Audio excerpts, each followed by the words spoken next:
smell of smoke.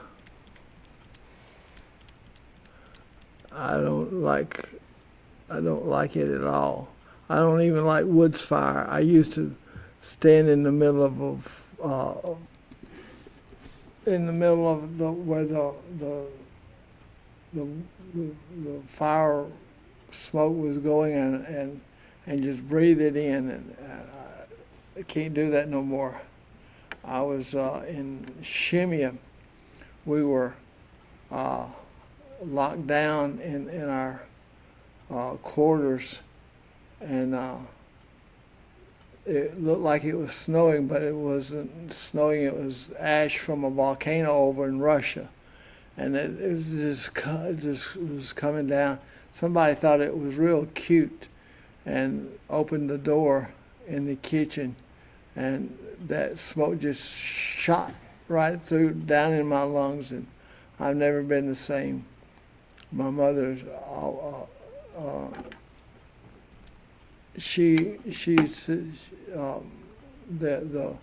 it can't right in my lungs, and I haven't been able to. I can't stand to be around anybody smoking. I make my excuse to move so that I can get away from that smoke. I don't like it at all, and those who are around me will understand why I move to get away from that smoke. I can't stand pipe smoke. I can't stand wood smoke. I can't stand any kind of smoke, woods fire or a cigar or anything. I never wanted to smoke. It cost me more than I can afford. I'm not rich, but by no means. But to cough up phlegm when you're not sucking smoke-filled air into my lungs, coughing like a sputtering train going up an incline, then I think that's time for me to never purchase a carton of smokes. I'm addicted to the coffee, but that's a habit I think I can put down easy than a cancer stick. I understand them things can cause you to have withdrawals like crazy, but it's something that does not appeal to me or interest me at all. I'm 72, and I look good regardless of how I look. I'm 72 years, never lit one, don't even know if I could light one. I'm overweight as it is. I'm 190 pounds, soaking wet, and so anyway, I don't need to make my pallbearers have shoulder surgery after they get through carrying my casket to the grave site, just because I couldn't keep food from going in my mouth.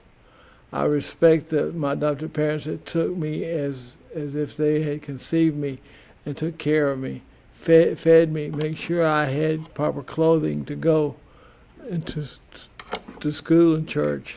As a parent, I understand now how they sacrificed for me.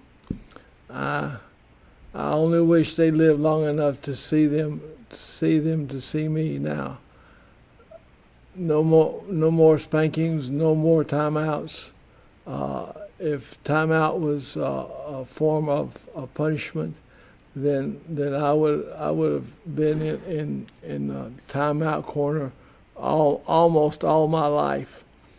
I wasn't a bad child, but I tell you, I got in enough mischief to have a padded rear end full of paper towels or towels to take the sting out of the spanking. My mother, she used to love to take the paddle that had the ball at the end of a string, and you bounce it back and forth. I never was able to get the coordination down, and it would just go all over the place. And she would take the little rubber ball that was hanging on the string, and she would take the string and she would yank that string off, and she would use that paddle. She loved it. She enjoyed. I think she enjoyed spanking me, but that's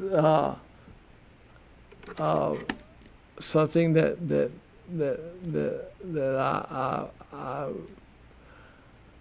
I only wish I could see. I only wish they could see my boys now. I've got 4 of them. I've got a 42-year-old who's got mild cerebral palsy, and I've got another one 2 years younger, and 2 years from that point to the 3rd child, and 2 years from the 4th child. And I love them dearly. I don't get to spend as much time with my boys as I'd like to. They're not like me. They got a hold of that wacky weed, and as much as I tried to teach them not to smoke that stuff, they didn't see anything wrong with it. They now understand what Dad was trying to tell them about getting that stuff in your brain and causing you to have memory loss. My second oldest, he's a smart one. He'll argue the day as long as if it was short. So anyway, I would love to be able to tell my parents in heaven, these are your children, grandchildren, and these are your great grandchildren. I've got several grandchildren of my that came out very, very successfully, and they have a time. One of them is called Rose, and she's a sweetheart. She really is. And I haven't seen the other children too much because living in Mississippi and them in Alabama, and the price of gas gets quite expensive trying to go back and forth to see them. And besides, you don't need Grandpa coming in and sitting in a chair sleeping all night long. I was over there a couple of years ago at Thanksgiving, and Rose came in the living room where I was sleeping, and she crawled up in my lap and she went back to sleep. Now that was something. That was the trip worth paid itself in full with just holding her and just being her grandpa. And she would say, "Grandpa, I love you," and she would just make snow melt in a freezer. All of us are great. Now, I'm not the smartest person to ever walk on this planet, but I'm not the dumbest either. I say of myself, I'm I'm dumber than some dirt. And when it comes to technology, you can find a child that can operate a phone better than I can. I can't even, if it's got a virus, I don't know how to get it off. I have to carry it to someplace. And I love to play these little games like Mahjong or something like that. Anyway, it's a tile game, and I love playing that. I love that.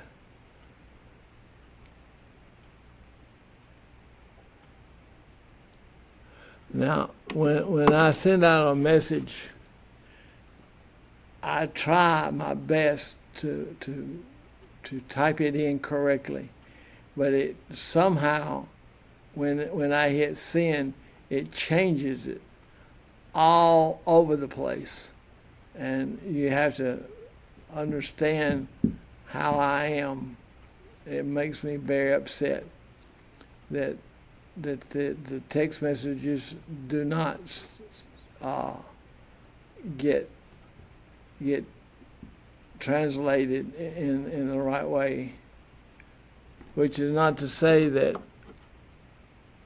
my accent has a major flaw.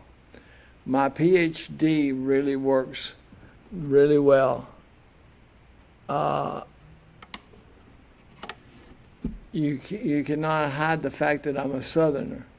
Also, I'm a Christian, and I'm not only a Christian, but I'm a happy Christian. It doesn't appear that I'm happy, but I am happy. I'm born again, but proud as punch. I am one of God's children. I'm one of those few people that says, heaven's real, hell is hot, and you won't get a second chance once you're in hell, in that hellish place. No party happening there in hell. If I know you and you wind up in hell, don't blame me. It was your decision to be with your friends. I guess I didn't live a life that you wanted to live. This time on earth is just training wheels. For the real life of the party will be in heaven, be in the heavenly places. Can you just imagine the scope of what heaven is going to be like? To be like that forever and ever. And I've written it down one place that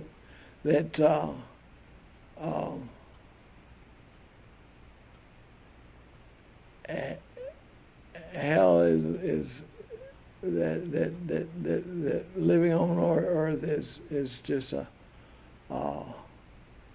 training wheels for somebody to be on the line, to have the access of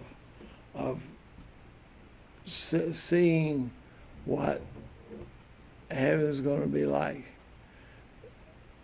There's enough of heaven down here that it makes everything look pale compared to what you're going to have forever, and hell is no place for, is total darkness, according to the scripture. There is now no life that's in hell that's worth going to hell forever for it. You can kick gold dust up in heaven, but you can't. But it's hard to kick up liquid fire in hell.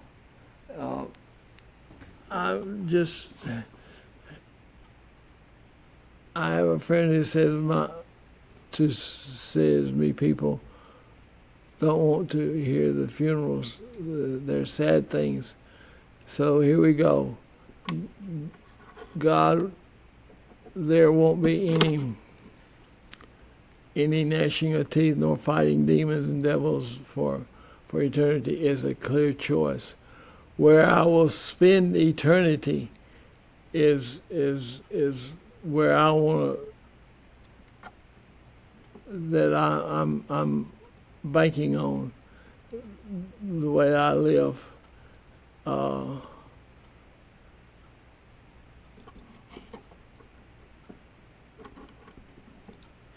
Heaven will be my choice to live with the one who have lived on earth and died with a wonderful life in Jesus Christ, singing his praises through eternity. No more pain, no more bad things happening to your body.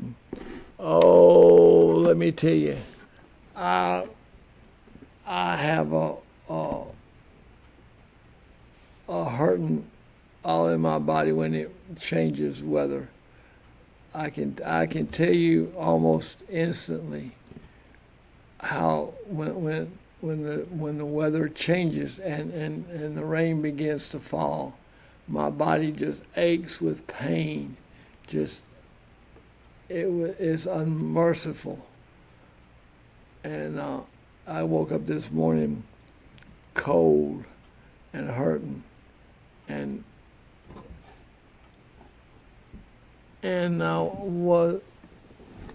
we're at a point where with Jesus having just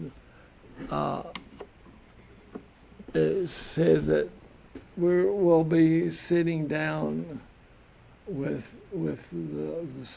Can you imagine sitting down at a table that's so long you can't see one end to the other, and the food is got to be the most delicious mashed potatoes and real country gravy. Don't let them say I'm going to spend the rest of my life with my friends in hell. Hell isn't worth all that you're not for.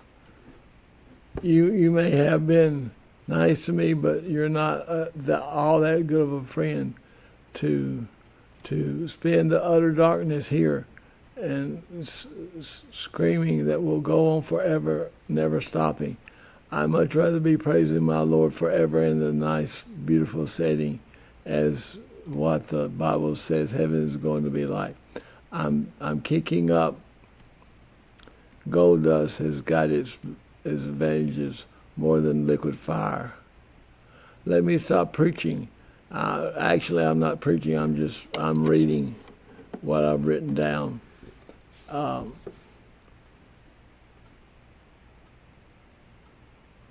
So, some people have said heaven will be heaven, beautiful sunlight. God is light, no darkness like hell. You will be able to have a cool drink, and you won't be able to have a cool drink in hell. The worm never dies, and the person next to you is in sad shoes you're in. Up in heaven, there's a big celebration of a party going on. I think heaven, I think heaven be the place I want to be in. Heaven is in all of its splendor. God is not a gloom, despair God. In fact, I think he's a party animal. No weight, lost diet, control of the body. No one is just right. Everyone is just the right weight. Don't let your friends get you in such a lack of good things that will last forever. I was going to do a cappella song, and I went right past it. I'm looking for it right now. But don't tell me a lie and think you can get away with it, because sooner or later I will find out, and then your word is no good to me.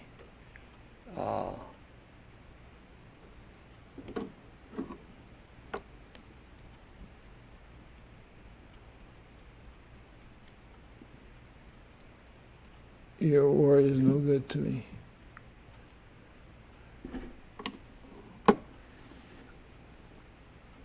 We don't, the banquet table, let me kind of spread your idea of what heaven is going to be like a little bit.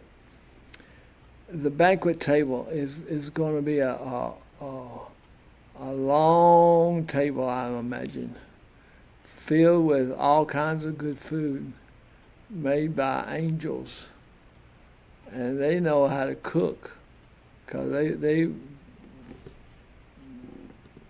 there's nothing like good food from someone that knows how to cook. I love mashed potatoes, and I love country gravy on the mashed potatoes. Not brown gravy, country gravy, and pour it on there. Being a military cook myself, I've put out some good meals, and I used to cook on the grill breakfast. I could put about 200 orders through in about 2 hours, and I could keep that line moving. And it wasn't like that the first time. Man, I had the eggs over here. I had eggs for over easy or broke eggs here, and I had a thing over here that was with ham and cheese and onions and bell peppers, and for omelets, Western omelets, and I could pour out many a egg for omelets and close them up and serve them fast, and nobody ever complained about how they didn't taste right, because when you do it right, you can't get any better than right is right. So I just was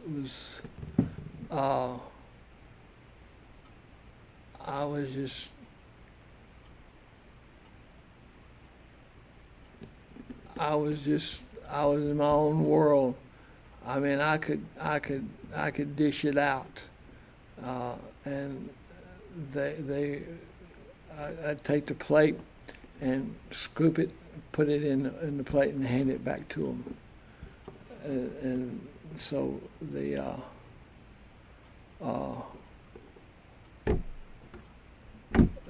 guys, they enjoyed their breakfast when I was cooking on the grill. It's just not anything that you can compare. When it's done right, you can't, you just can't mess it up if you do it right. And I love to cook. I don't do as much cooking as I used to, because I got a bad back for standing. And I love to make sure that people have plenty of food that is, if I can do without something, I will give it to somebody who doesn't have it, and so that there's a thing that causes people to gain weight when they have lack of energy or lack of outgoing activities, and the Air Force has a lot of inactivities. They sit behind screens and they talk about. And when I was in the military, the basic training, we used to sing cadence songs, and I'm gonna pick this mic up and I'm gonna turn it on, And it's so the cadence. The instructor would say, "Women," and we would say, "Women in the Air Force," they say, is mighty fine. Some look like Phyllis Diller, march like Frankenstein. Oh, I love this Air Force life. Gee, Mom, I wanna go, but they won't let me go. Home, home, home, home, home, home, home, home, home. It was something that we enjoyed doing, and our marching was better than usual. We took pride in going. I remember one time there was this. I was kitchen supervisor, and in San Antonio, where the basic training is for the Air Force, and there was this one guy. He was a road guard, and road guards were posted to stop traffic so that the troops could cross a street or cross a four-way without being hit. And he ran out there, and he posted himself, and he put his hand out, stop, and then there was something that was would cause, and he would turn completely around, and the flight instructor would say, "Turn around," and he would turn all the way around and come back to the original position that he was in. And he just was so he didn't have it together. He did not have it together. Why in the world she put him in as a road guard, I have no idea. But let me give you some information that is important. And if you don't mind, please be careful how you say it, because I do not like curse words or words that will provoke hostility. But if you would write and tell me what you'd like for me to have on this program, as far I will do my best to research it. And there's two addresses. One is 112 East Jefferson Street, Ripley, Mississippi 38663 is the zip, and the P.O. Box is P.O. Box 367, Ripley, Mississippi 38663. The phone number is 662-837-9088. And if you want to do it by electronic, by email, is rctv19@gmail.com, and that's how you can get your idea to me, and I will do my best to